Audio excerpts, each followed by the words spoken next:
Well, hello, everybody. You guys are really beautiful. The energy in this room was amazing. And it's why I'm here to talk about frequency and vibration and resonance.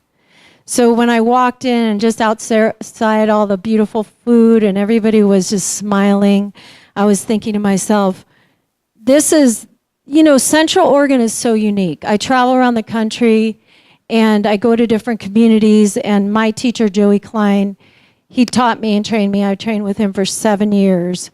Basically the art of alchemy. So I was so excited to be with you guys because I knew I could just speak plainly. When you get past Colorado or towards Colorado, it shifts. And that's not being judgmental, it just does. The consciousness is different. It seems different here in Central Oregon. I say it's the trees. I feel like it's the trees. There's a vibration coming off. But do you notice when you all came in here, how doesn't it just feel so much love and warmth? And we feel that, right? Well, what does that mean? So I grew up atheist. I grew up with a very strict, devout, atheist mother. And the word God, it was worse than the F word. It really was. I'm no joke. So I had to secretly connect with this voice I would hear. I would go outside, and my dogs, animals and trees. I was a very quiet, sensitive person. And my dad, fortunately, was tapped into the cosmos, so we would have our dialogues on the side. But my mom was freaked out by me because I would hear things and see things.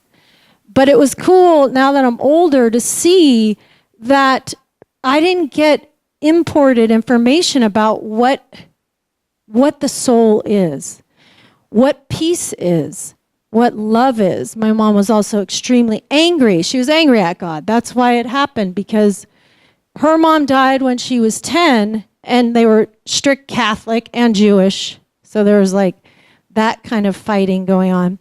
But she just became angry. There's no God. Why would my mother be taken away? So I wasn't allowed to feel it. So for me, it went into science. She was really into science. So why I love this, and what I'm getting to, my talk's going to be about, it's called Peace on Earth Begins in the Mind. So I started thinking of that song. Let there be peace on earth and let it begin with me. You know that song? And everybody says that. But then let's face it. When you're not peaceful and you're pissed off, how do you access that? So this is why I became obsessed with this work of conscious transformation. Conscious transformation.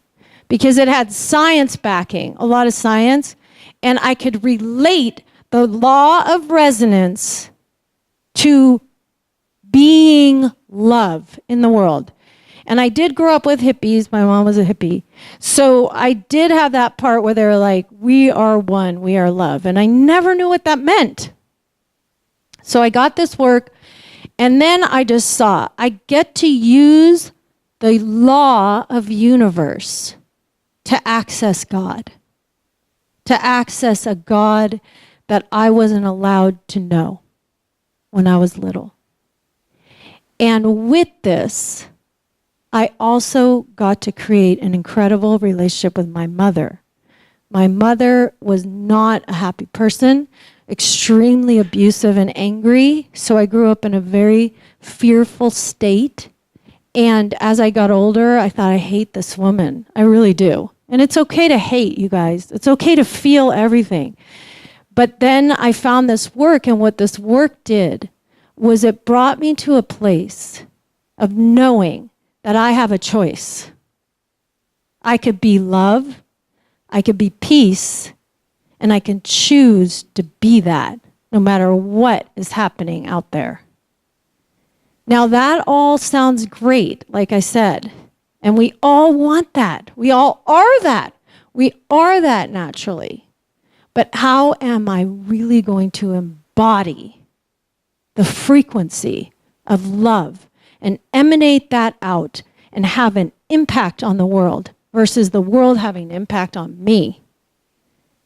The hypocrisy of humanity that I used to see as a little girl, with people saying, oh yeah, you need to be loved, but then on the side doing all this other stuff.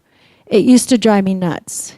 Gandhi's statement, be the change you wish to see in the world. So how do we do that? How do we become that? How do we align with that frequency over and over and over? It starts in the mind. And why that is because we cannot, on a dime, shift how we're feeling. Anyone try that? Just try it. So right now, be angry. Now, if I told you to think of something that happened maybe today or yesterday that made you angry, I bet you each can think that way. And if you can't, that's great. But I would find something that's going to trigger you, whether it's what they're doing out in the world, the president. And then if you like the president, how pissed off you are at people that don't like the president. And if you eat meat, how you think vegetarian and vegans are flimsy losers. And all of it, I'm a vegan. Proud. I don't have issues with meat eaters. I just choose it for myself. But anyway, there's always something, whether someone cut you off, there's something, you guys. And the thing is, if we think of ourselves like an instrument, as a musical instrument, and you're playing a song, and your song is love, which will sound like, ooh, and you choose to be that in the world so that other ooh can harmonize with that beautiful sound. But then something happens and you go to, you're going to think, okay, how do I stay centered in love? And how do I access peace when I'm not feeling really peaceful? And I thought this was a great topic for the holidays because we are going to gather, a lot of us gather with our families. Like I said, my mom passed away recently. And so my sisters and I, we say, oh yeah, we miss our mom, but we also say, man, I'm so glad I don't have to deal with her on the holidays anymore, because that was not fun. It was not a fun experience. Let's face it. So to get peace, how do we do that? Does anyone have an idea? You have to first practice, focus, and know it is a choice. Peace is a choice, and it's something that you have to train. I don't care who you are. We didn't come out, grow up through all this external input, and then just have this ability to maintain this Zen state through this world, especially with our distractions. We're trained in distractions. So a lot of the work I do is I train focus of the mind through meditations, through guided meditations. I train it like literally going to the gym. You train your mind by exercising it in a direction consistently every day. It has to happen. I notice if I don't, it goes off. So how do we access peace? Well, if you're in a place where like this, it's very simple. If you're with people who are being loving and you like and you connect with, great. What happens when you walk into a room and it's people that may trigger you? Whether it's a family member that something happened when you were younger and you really don't like it and you can't let go of it. Has anyone had that experience or feel that now? And you're just holding on to that thing because every time you look at their face, it reminds you of that thing they did to you. That's not peace, you guys. So how do I become, and that's also you not being in charge of yourself. That's this thought and this belief and this story dictating to you how you feel. Now, do you want to be the master of yourself? Who wants to be the master of themselves? I do. So that's why I'm devoted to doing this work myself and then sharing how I went through it, because it's not easy. I don't feel that. I have very ugly thoughts at times. It's okay. That's the main thing. So first of all, There are no good thoughts, bad thoughts, good emotions, bad emotions. They're just emotions. And if you look at it as it's all just energy, it's energy.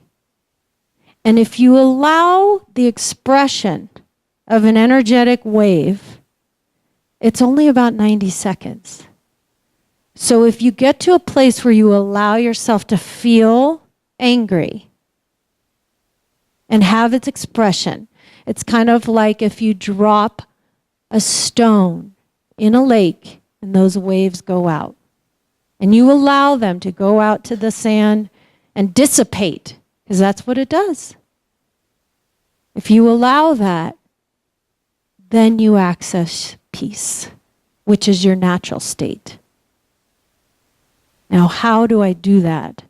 Again, through the mind first. So our thoughts. So you can check your thoughts. You can see where you are. If you think I'm really happy and in a good place, listen to your thoughts. You're going to tell a lot about what's really going on in your thoughts. This is an affirmation. There is a piece of fake it till you make it, but you first have to feel what's there authentically. We have to be authentic. If you're not authentic, you are never going to get to that peace. Does that make sense? You will never access your peace if you're just spreading over the top of what's really there. You won't. Because when we deny it, it grows. If we deny the anger, if we deny the sadness, and try to say, oh, but I'm really happy, it sits in the back and it grows. If we tell stories about why our anger is justified, and believe me, everybody in here, that's what we do. I already know that about myself. There's a mechanism in place that when you're angry, first of all, your IQ drops a lot. The blood cells literally die because anger ignites the fight-flight mechanism. It's biological. We want to fight, we want to run, or freeze. So your IQ drops when you're angry, and the first thing you'll do is start saying why it is justified. That's why we have war. That's why people say they're fighting for peace. That's just not possible. If we bring it back down, right? I'm going to fight for peace. You sucker. You don't believe what I believe. And that justifies my anger. I am so tired of this, and it's time to change. And how we change is changing ourselves. And if you really, really are committed to making a difference on the planet, to evolving consciousness, to being a part of the evolution of humanity, then I think this practice is for you. Now, it gets tricky at times, believe me. I practice every day.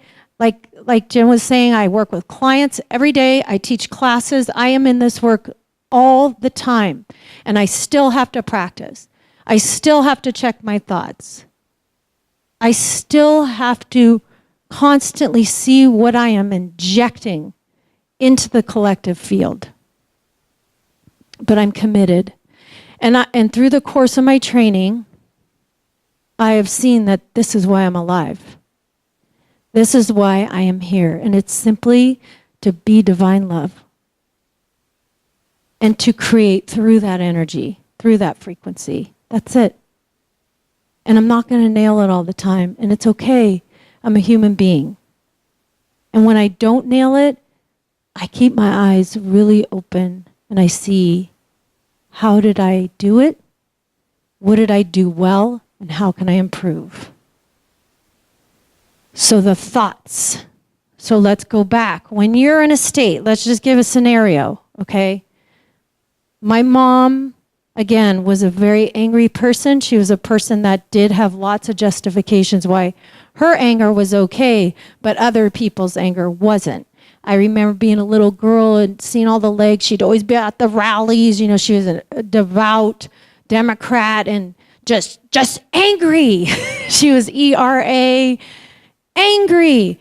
Now, I remember just looking and thinking, this is just really weird, but this person's really angry. And I never wanted to see her again, honestly, because she was abusive. She was a lot of things. But I started this work, and I realized I was going into her, into spaces with her and other people. And I would say, oh God, their vibe, they're so angry, I need to just stay away from them. And then I moved out into Sisters 20 years ago, and I lived way out in the woods, and I just started hermiting more and more and more. I played music, and then I would retreat into the woods. It was everybody else. It was everyone else that was angry, that was this or that, and I didn't want anything to do with them. So I found this work, and I realized what was happening. I would feel the anger of another person. And we have these things called mirror neurons that I believe came from just for survival as human beings. We see somebody, we feel them, and we know what they are going through. We can feel that. If someone's like, oh, I'm happy, when they're angry. So I would go out, I'd feel that, and I learned that's just simply turning on my anger. It's mine. And when I learned that, it's resonance. That frequency of resonance lights up and turns on my, whatever it is. When I learned this, that I had a choice now, through practice, I could hold my state, be accountable for what I feel, breathe. We all know how to breathe. This brings you back.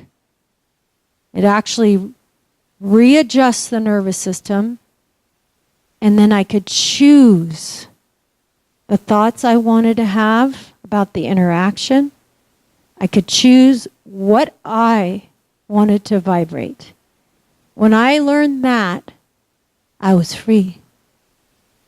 I didn't care how much I had to practice. I was finally free. I finally knew how I could be inside this world. That terrified me, really. So that whole process is what I teach. And I take time. I'll teach that for 12 weeks. Just that. This person's angry. They're screaming at me. They think it's me that's causing their anger. Do I have to say anything to them? No. Because of resonance, all I need to do is, what am I feeling? So the mind says to me, what am I feeling right now? They're like, what am I feeling? Okay, I'm afraid. It's okay. It's a normal human emotion. I'm accountable for it.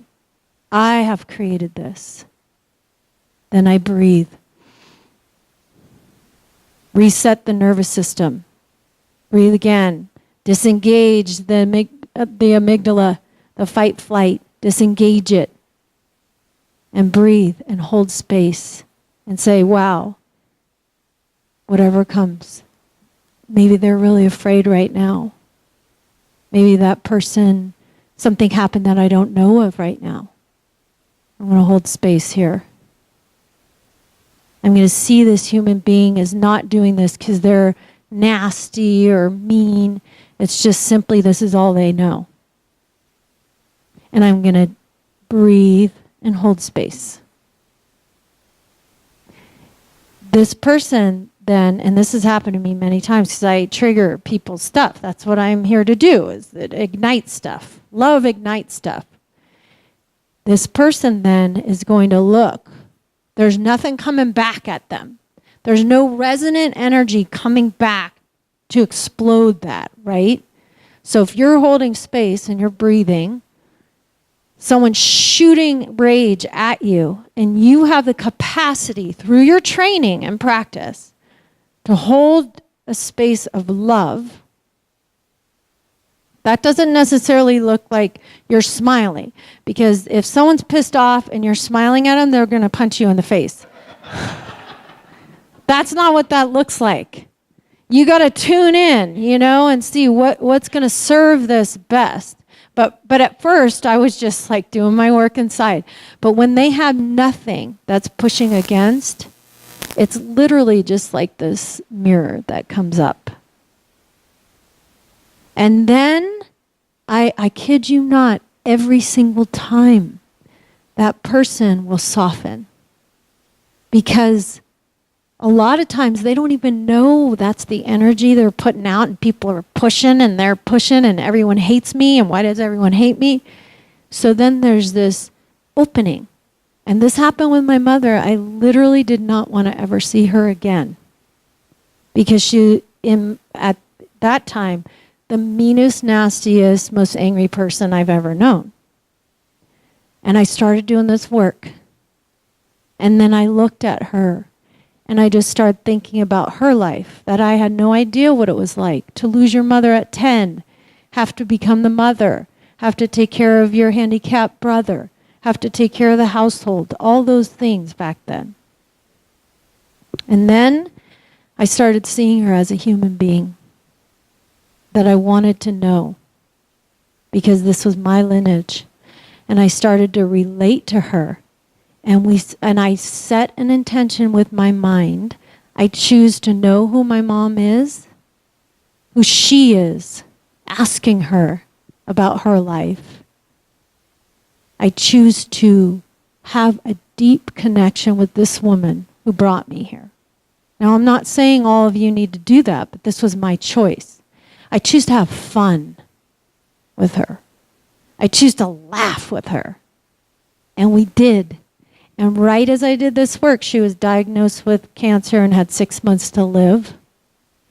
This was about 3 years before. And I ended up having such an incredible, deep, fulfilling relationship with my mother. And I got to get all the treasures that she had for me. I got to go through all that rage. We laughed. I mean, her cancer was really not pleasant. And it was a really painful death. And I was there. I was there till the very end. She wanted me in the room. And right before she left, I saw the breath changing. Has anyone seen people pass? It's just a magnificent experience. I mean, if you have the right thoughts. But it was the most extraordinary thing I've ever witnessed in my life, this birth back to creation. And she was unconscious for 13 days. And then at that last minute, her eye opened. And I just said, "Go, Mommy." And then this tear. And it was her and I. That experience was fulfillment for a lifetime. And it was all because I learned how to emanate peace. I would have never had that. So this is why my life's work is now and just share with you how I learned how to be that. And I know every single one in here can be that. And it just takes first the mind. Knowing what you're thinking, knowing where you are, knowing when you're out of alignment, being authentic about it, not thinking it's wrong to have nasty, mean thoughts, not thinking it's bad to feel angry, to know it's all okay. Every single bit of it. It's okay. And then to choose to stand in the column of divine love and be that out into the world. This is how we change the world. One person at a time. Yourself first.